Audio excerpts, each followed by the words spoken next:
Second question, in the current crisis of housing affordability, what would you propose to do to assist low and middle income people to purchase homes in the district? Chairman Gray, would you go first on that for 1 minute? Well, I think we have several tools that we've obviously been in a recessionary economy, and we have several tools that I think properly administered are really avenues of opportunity for our citizens. First of all, the HPAP program, the Housing Purchase Assistance Program.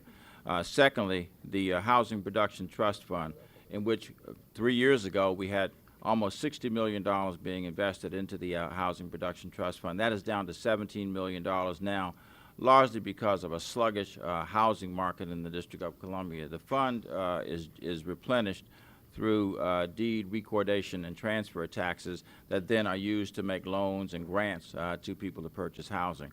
Also, I was involved when I first came on the council in establishing a new communities program that we worked with Mayor Williams.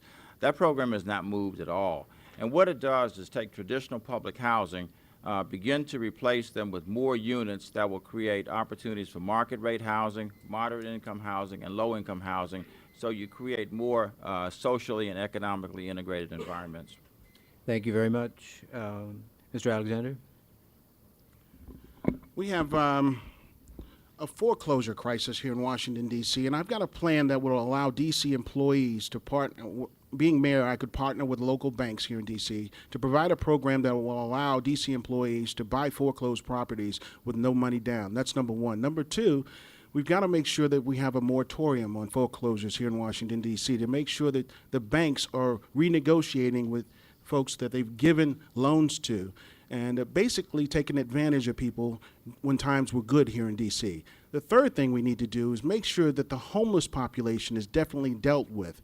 I've spoken at the Central Mission on 14th Street recently, and they estimate that there are anywhere from 6,000 to 13,000 individuals sleeping on our streets every night here in Washington, D.C.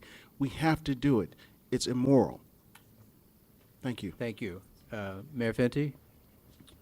As you can tell, the gentleman on my left and the gentleman on my right are very good critics. And if we were electing a chief critic for the District of Columbia, I would probably recommend either of them. But we're electing a chief executive officer. And that means we need to elect someone who gets things done.